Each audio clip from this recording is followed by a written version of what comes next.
innovation and emissions reduction announcement. We will hear from Minister Rebecca Schultz, Emissions Reduction Alberta, and our great host venue, Avatar Innovations, as well as Ever Technologies' Janine Vanny. Then we will go to questions in the room and then take questions on the phone after. I'd like to now welcome the Honourable Rebecca Schultz, Minister of the Environment and Protected Areas of Alberta. Well, thank you so much. Good morning, everybody. It is so great to be here, especially during Small Business Week, to announce an exciting new funding competition designed to help businesses across our province. As you know, I'm a proud Albertan, and I often say what brought me here was the promise of this amazing place, a promise where if you are willing to work hard, you can be who and whatever you want to be. You can chart your own path. And that is because of the amazing people who call Alberta home. This province is home to the big thinkers, the risk takers, and the dreamers, the innovators who put Alberta on the map as an energy powerhouse and helped us consistently punch well above our weight on the world stage. Now, no one embraces this spirit more than small and medium-sized businesses. They are the backbone of our economy and, of course, our province. They make up about 96% of Alberta's businesses and employ hundreds of thousands of people right across our province. They're a source of constant creativity and ingenuity, and they have a critical role to play in reducing emissions now and I believe for decades to come. That's because small businesses face the same challenges as larger ones when it comes to finding ways to improving energy efficiency and lowering energy costs. And they can't always access the R&D budgets that some of the larger companies enjoy. Yet small and medium-sized businesses, they're entrepreneurs, they're problem solvers by nature. They're experts at finding new and better ways to streamline operations, solve problems, and develop new approaches and technologies. So that is why we're here today. This funding competition I am so excited about. I'm proud to announce that Alberta's government is offering $40 million to help small and medium-sized businesses lower emissions, reduce energy costs, and keep growing our economy. This work is led by Emissions Reduction Alberta. It's an open competition, so any small or medium-sized business can apply. We're also opening it up to any Indigenous business or organization as well. With $40 million available, we want the best and the most creative ideas. They can be scale-up projects, pilot projects, demonstrations, a brand new first of its kind innovation. This is all about helping businesses take the next steps in energy efficiency and heating, digital solutions, methane emissions reduction, and a whole lot more. This is, of course, all part of our Made in Alberta plan to invest in technologies that reduce emissions, create jobs, and strengthen Alberta's economy. We're launching this funding competition because we know that small businesses are a critical partner in reducing emissions and transitioning our economy. And we are investing $40 million because we know that there is a lot of innovation happening in this province. But more than anything else, we are betting on the people of Alberta. We are the home of innovation, the province that helps show the world how to cut methane emissions quickly and for less costs. The province that helped prove CCUS isn't just an idea, but an effective technology with 11 million tons of CO2 stored and counting. We are the province that took existing drilling technology and turned it into a new clean source of geothermal energy, one that is set to power 200,000 homes across Germany. Janine, you're going to talk about that in a couple of minutes, I'm sure. Innovation can come from anywhere, and innovation abounds in our amazing province. Today's funding competition will help small businesses find creative ways to lower emissions, reduce energy costs, and keep, of course, growing our economy. I cannot wait to see what amazing ideas are put forward. Thank you so much for being here. I'm going to pass things over to Justin Reamer from Emissions Reduction Alberta to tell you more about the details of this next funding competition.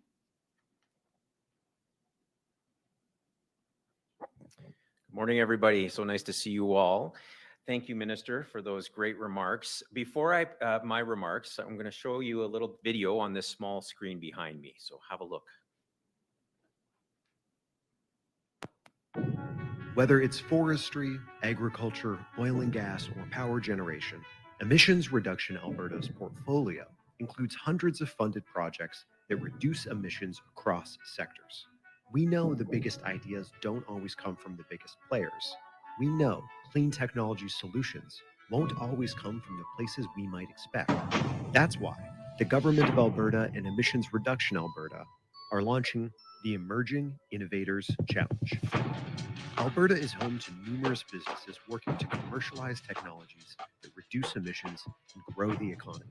The success of these companies will be critical to enabling a net zero economy, critical to prosperity. $40 million in funding from the Government of Alberta's TIER Fund will help these businesses launch their clean tech-driven businesses faster, grow their startup, contribute to the provincial economy, and become competitive on a global stage. This boost will help them drive economic growth and create more jobs. To learn more about the Emerging Innovators Challenge and to see if your clean technology solution might be what we're looking for, visit eralberta.ca. So there you have it. And again, thank you, Minister, and the Government of Alberta for your ongoing support and commitment and transition to the net zero future. This government's ongoing commitment to small and medium-sized enterprise underscores the role they play in Alberta's economy. And I'd also like to thank everyone at Avatar Innovations, thank you, Kevin, and the Energy Transition Center for hosting us here today. A very appropriate spot to have this announcement.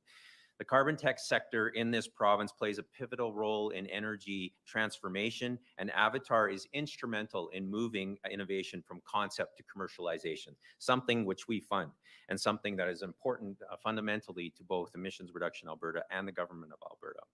So, as Minister Schultz mentioned, this is the announcement of the Emerging Innovators Challenge. This $40 million funding opportunity will invest in projects committed to finding technology in solutions to support the decarbonization and emissions reduction future for our industries. Today's announcement is a bit different from some of the others. It's focused on the small and medium-sized enterprises. It's not technology or sector specific. And what do we mean when we say small and medium-sized businesses? Simple. By definition, medium-sized organizations employ less than 500 people. In other words, the businesses that make up the vast majority of our economy. While that definition may be simple, the challenges SMEs are facing are not. So the Emerging Innovators Challenge underscores our commitment at ERA to supporting SMEs across the province. And we recognize the important role that organizations play not only here, but in the entire Canadian context and around the world. This segment of our economy are the change makers. These organizations, whether they have a few people or a few hundred, are dedicated to discovering new ways to do things, finding fresh approaches to facing challenges, and are charting inventive and purpose-driven paths to success. They are the catalysts of innovation. And that's why we're focusing this challenge on that segment of the economy. To date, about 53% of our portfolio at Emissions Reduction Alberta is funded projects that have been led by SMEs, by small, medium-sized enterprises. And while we're proud of that number, we would like to do more and expand our investments in those areas. Novel, transformational technologies come from smaller players, the ones that are willing to take risks, innovate, and tackle challenges. Being smaller, they're more agile, they're more adaptable in their operations, and in many cases, they're often more entrepreneurial. But it's a grind. The sweat equity alone is not for the faint-hearted. This funding opportunity will help to de-risk technology developments and reduce the time it takes to get innovations to market. And through this challenge, ERA will work with other service providers in the innovation ecosystem, like Avatar, to help reduce barriers typically faced by SMEs, all of it aimed at achieving successful projects. SMEs are foundational to our provincial economy, and we're here to support their success. But what kinds of technologies are we looking for? This challenge is not geared, again, to any specific technology. It could be around enhanced energy efficiency and productivity. It could be around the circular economy. It could be around digital solutions or methane emissions reduction. It could be in the agriculture or forestry sector or natural carbon management. One stipulation for this competitive call is that the technology must be piloted or demonstrated or deployed in Alberta. This investment will help SMEs grow their startup, launch their clean tech-driven businesses, and become more competitive on a global scale, and drive economic growth and creation. We want to invest in projects that demonstrate a clear value proposition for reducing greenhouse gas emissions.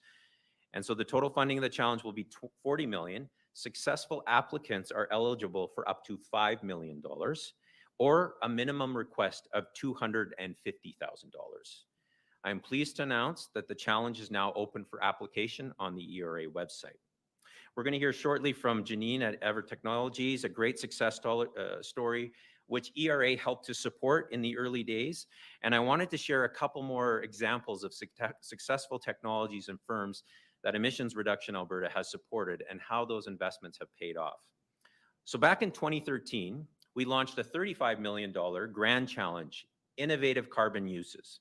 This was a funding call designed to accelerate technology solutions in carbon dioxide utilization. This was 10 years ago. Alberta was ahead of its time, putting out a challenge like this that far back. A company that's now called Carbon Upcycling Technologies formed in response to that challenge. They did not win the competition, they were not successful, but they showed significant promise and went to form a non-existent company to the youngest CO2 utilization company to generate commercial revenue. This Calgary-based startup uses CO2 emissions to enhance everyday materials like concrete, plastics, and batteries. They went on to become one of the 4 Canadian companies in the finals for the Carbon X Prize, the Global X Prize. This established them as one of the top carbon utilization companies in the world. And last year, they received $4.4 million in funding through us for our Circular Economy Challenge.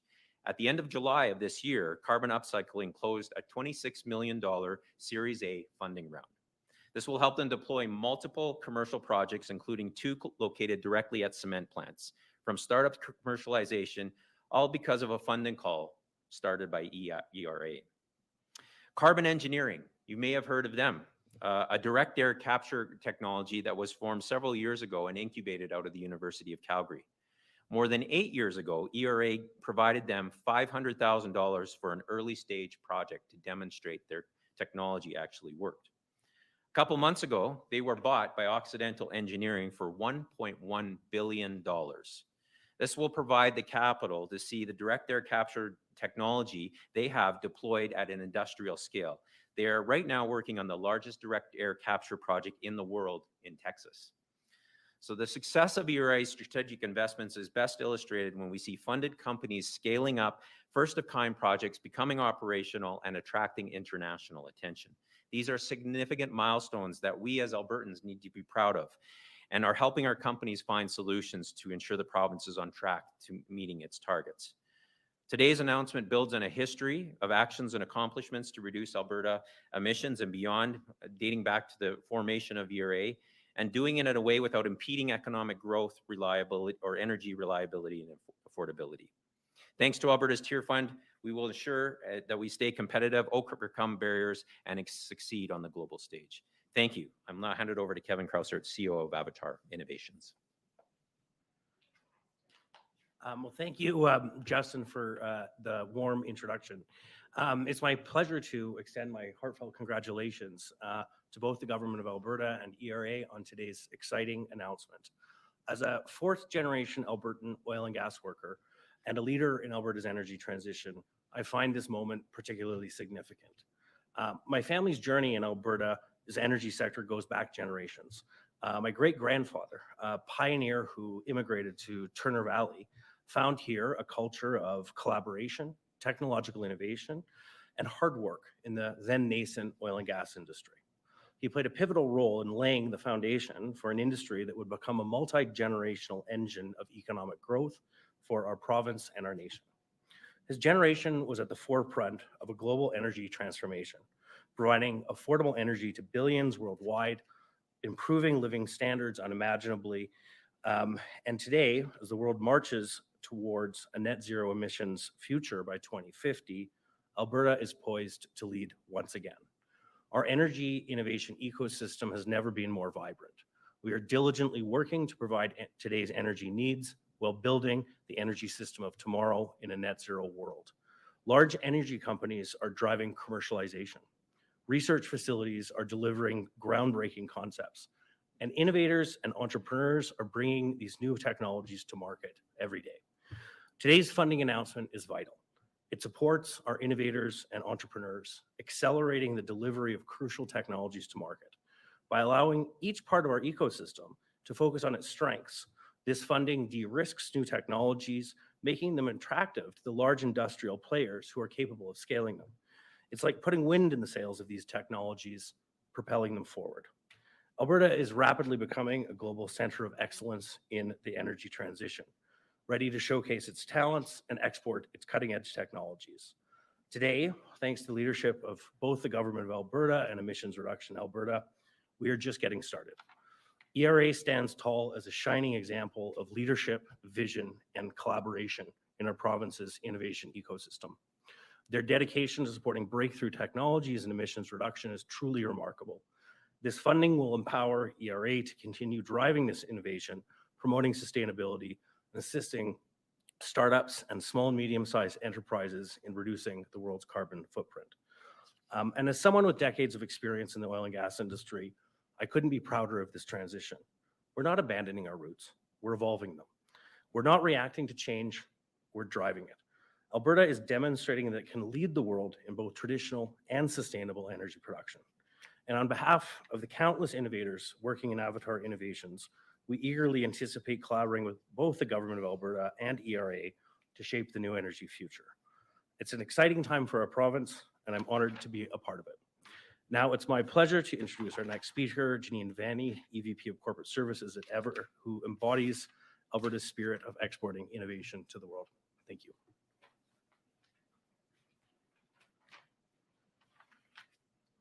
Thanks, Kevin, for the introduction. And wow, I'm inspired.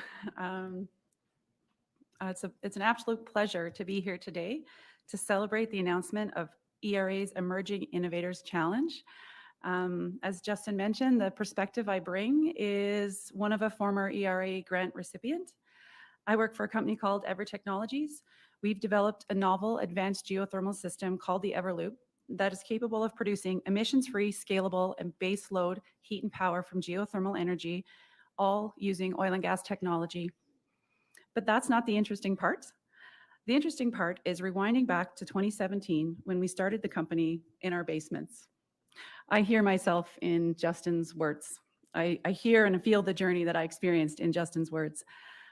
We were a handful of people trying to figure out how we were going to fund, how on earth we were going to fund this idea we had that we just couldn't prove in the lab. Like we had to get drilling rigs and put this in the ground, or we couldn't attract investment into our company. We scoured the province looking for partners, data, and investment. We found all three. Without the stacking of a series of grants, including the ERA, we would not be where we are today, which is in scale-up mode. The initial ERA grant funding was used to drill and commission the Derek Riddell Everlight facility near Rocky Mountain House. Since commissioning the Everlight pilot, I'm proud to say we've raised over $250 million, drilled the world's deepest, hottest directional well in onshore North America in New Mexico, and we're currently commercializing in Bavaria, Germany. This project will heat and power over 100,000 homes. Ever's journey is an example of how crucial funding investment like that of the ERA grant investment we received is important for leveraging the skills and abilities of the oil and gas workforce, and fundamentally for nurturing innovation and providing a pathway to technology demonstration in the field. Not only are we proving up a global business model to address energy security and decarbonization needs for many regions, we're exporting Alberta ingenuity, expertise, and technology, as many places outside North America do not have the geoengineering capabilities to drill multilateral well pads. On behalf of my colleagues at Ever, I express our sincere gratitude to ERA and the Government of Alberta for the early stage investment, for the many meetings and due diligence sessions in behind that investment, and ultimately for believing in us when we were sitting in our basements with an idea. ERA's support was absolutely fundamental in getting our company off the ground, because at that time, we were way too early for many institutional investors. I sincerely look forward to seeing what this new grant funding stream will unlock for the province of Alberta. I now call Mr. Fournier back to the podium to close the ceremony. Thank you. Thank you, Janine. We will now open the floor and the phone lines to questions. Friendly reminder that it will be one question and one follow-up. We're going to start with the questions in the room before going to the phone lines.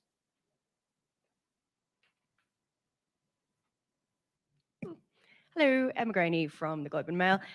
Justin, this is for you and ERA.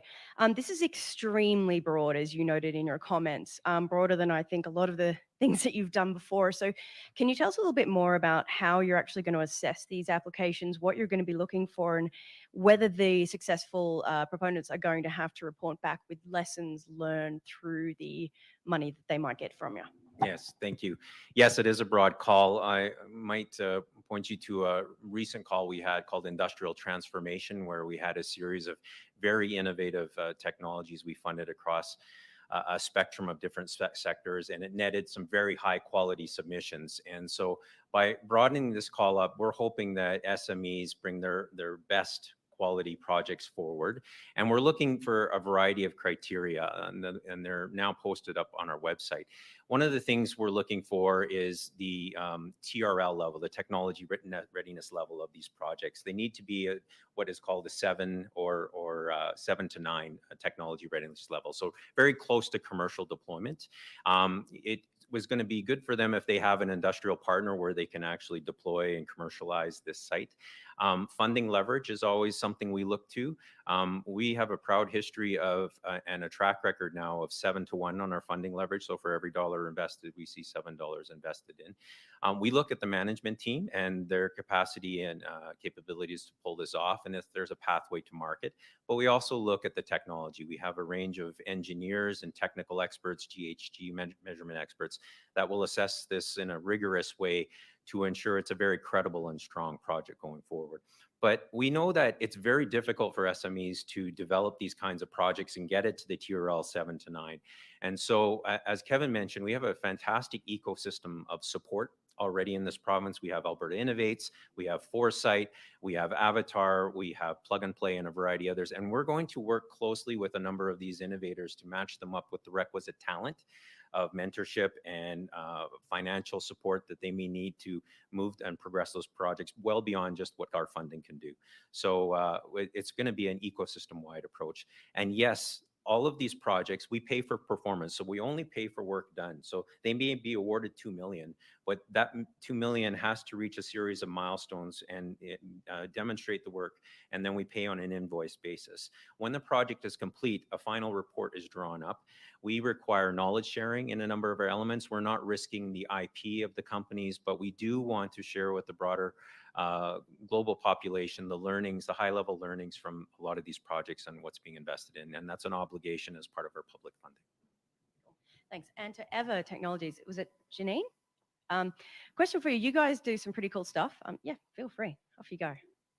You guys do some cool stuff, some rad technology. I understand you've contracted recently with the San Antonio Air Force Base. Is that you guys? Where they're That's passing correct. So geothermal projects have come under the pause by the Alberta government when it comes to renewables.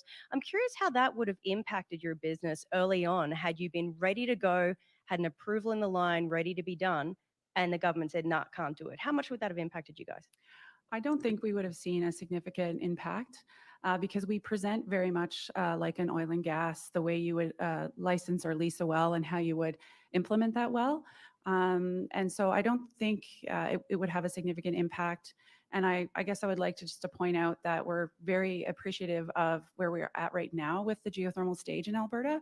Geothermal is a part of the Investment Incentive Grant Program, which is a huge win for people looking to develop in Alberta. And geothermal has also been included in Minister Jean's mandate letter as part of the climate change strategy.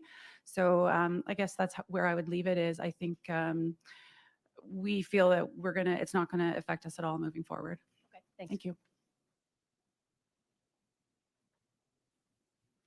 Hi there. This question is for Minister Schultz. This is Sarah Offen from Global News. I wanted to ask specifically about any concerns about clean tech companies moving out of Alberta. We've heard from a number of them who say there's better subsidies down in the States. How do you respond to that? What role does the federal government have in that? And what role does the provincial government have in that in terms of this moratorium that's in place and concerns over investment leaving Alberta? You know, I would say this. I think that the stories that we've heard, the real life stories from those innovators here in Alberta today are a true testament to, I think, the ingenuity and the entrepreneurial spirit of Albertans. And we can support our traditional energy industry. Obviously, we need to meet world energy demands and, of course, reduce emissions. And I think we're leading the way on that right here. I think Premier said last week we were at a news conference and being asked about the impact that the pause has on renewable investments. First of all, Alberta led the way in Canada last year when it came to renewables. 75% of renewable investments across the country were here in Alberta alone. In fact, the number of megawatts in the queue in terms of projects that are looking to come and invest in Alberta went from what I believe was 30,000 megawatts to over 41,000. That shows that there is still absolutely interest. But I think when we look at long-term certainty, the pause is really intended for us to get these things right, to address liability, reclamation, environmental impact concerns, and to address those across ministries through our regulators and make sure that we do have certainty moving forward. So I think, as we look to this, we're already a couple months into the pause. We've only got a few months left, but I think in the long term, this will help us provide, in fact, more certainty in the long term. Yeah, someone actually working quite closely with many of the startups and also as an organization that's just recently opened our office in Houston. The thing that the Inflation Reduction Act did that was sort of a watershed moment was, first of all, it was technology agnostic. Anything that reduced emissions would receive funding. It didn't play this hodgepodge of choosing winners and losers. And secondarily, it's brutally simple. Any ton of carbon taken out of the atmosphere, you get cash between $70 and $90. So all of a sudden, all these sub-economic projects that were going to make meaningful impacts on the energy transition went ahead. You've seen multi-billions of dollars worth of final investments decisions made in sort of the year after the Inflation Reduction Act. It's not an Alberta responsibility. It's a Canadian responsibility to figure out how we compete and play in that in a pro-business, pro-investment, pro-technology sort of environment. And the good news is, yes, a number of these early stage technologies are obviously looking at what a pretty attractive market is, while Canada still struggles to get its act together. The good news is we're getting the world's attention. The average Series A valuation or seed stage valuations in the Houston region is, starting to hover around, $13 million. A number of the investors I'm working with in the Houston and international ecosystems are starting to look at these same valuation technologies in the Alberta ecosystem. And I think that we can get there. The question we need to ask ourselves as Canadians is, how do we win in this transition? And that's going to be by working with a technology agnostic approach similar to the IRA. Can I ask then, just as a follow-up, what the federal government, what you would like to see them doing to continue to attract that kind of investment and that broad investment more? On that one, Canada's never going to have the amount of dollars that the Americans have on throwing at the IRA. But the good news is we can be strategic around where we target these. What I will say is, I think the fatal flaw, or even potentially the dent in the armor of the IRA, is the assumption they're making is that all we have to do is execute on the energy transition. So we'll throw a whole bunch of non-dilutive funding at these early stage technologies. The technology cost curve will drop like it dropped like solar. A significant amount of the cost curve drop in solar was actually interest rates. That's not a replicable technology curve that we can do. So what if it doesn't drop? And that is the where we win is on technology and innovation. So what I would hope and encourage the government of Canada to do would be not only look at areas where we can get these energy transition projects to at least be on par with the economics in America, but also look at our innovation funding ecosystem that supports entrepreneurs as opposed to a generation of professional application fillers. We don't need to invent more bureaucracies to manage innovation. We need to let the innovators innovate. And I think that's what Justin did today, and the minister. Just due to time, we're going to go to the phones now, unfortunately. So operator, you could put through the first caller. Thank you. Sean Pulser, Western Standard. Well, hi. Thanks for taking my call. I'm not sure who this goes to. You had mentioned previously carbon engineering, and I'm familiar with those folks because I've got they're friends of mine. They work in engineering department at the USC, and they got bought by Occidental for $1 billion. So I guess my question is, how do we keep this technology in Canada. You know, instead of building the world's largest carbon sucker in Texas, like why don't we have this thing going up in the oil sands here in Alberta? How do we incentivize it? You know, once we develop this technology here in Alberta and keep it here and prevent it from going to get dollars from the IRA, because I mean, these guys got a lot of dollars from Joe Biden as well, right? Which is why they're building it in Texas, not in Alberta. Sean, it's Justin Reamer from ERA. You came in quite muffled, so I'm not sure, but let me try and repeat if I got the question correct. How do we compete in Canada against the US, who is seeing projects like carbon engineering and direct air capture successfully deployed there? Is that the question? Yeah. How do we get those technologies implemented here in Alberta? Yeah. You know, like in the oil sands instead of down in Midland, Texas. Sure. Yeah. So the issue in the U.S. is it's a carrot function, right? It's a tax credit, the Inflation Reduction Act, and it has a very straightforward economic calculation. In Canada, it's complicated because we have provincial and federal governments weighing in with various policy incentives, tax credits, non-dilutive funding, and so forth. And so it's not as straightforward calculation very often to do some of these projects. When we talk about carbon engineering deploying in Texas, the Inflation Reduction Act was obviously a big incentive and creates billions of dollars of incentive. And perhaps we can't compete on that. And maybe part of it too is the industrial makeup of our country. We don't have a lot of those big industrial players that would be willing to fund that right off the get-go. So one of the things that I think we're doing is trying to shore up our ecosystem here with the players in Alberta and make it more streamlined for SMEs to work with and access capital that makes it more attractive for industrial players like the oil sands, like forestry, like some of the bigger agricultural players, and make it attractive for these big industrial players to want to demo these new technologies. These big industrial companies are very risk averse, and appropriately so. They're billion-dollar companies with shareholders, so they can't make a lot of missteps. But what we're trying to do with these kinds of funding announcements today and a lot of the other policy incentives being created by the federal and provincial government is make it easier. We're not going to win on every competition, but we are winning on things like hydrogen, carbon capture sequestration, and a variety of other areas. We also have a small population and a small market, so we can only do so much. So it's important to put some of those things in perspective. I do just want to add, and I think it's relevant to both this question and to the last one that Kevin was addressing. I think this really underscores Alberta's focus on working with industry to understand what technology exists, what is in the realm of possibility, and make sure that, you know, I mean, right now we do have a federal government that sometimes goes with a more punitive policy approach. That is not our approach. I think this underscores the importance of working with industry to say, look, we have a goal for carbon neutrality by 2050. How can we get there? And how can we get there using a variety of levers, whether that be regulations, but also incentives like we're announcing today to help industries grow and thrive? Just as a follow-up, and I'd just like to say that the tier funds are based on the federal carbon tax, which is going up to $170 by 2035 or whatever. And I'm still trying to get an expectation of a dollar figure of what that amount might be per year when it hits that level.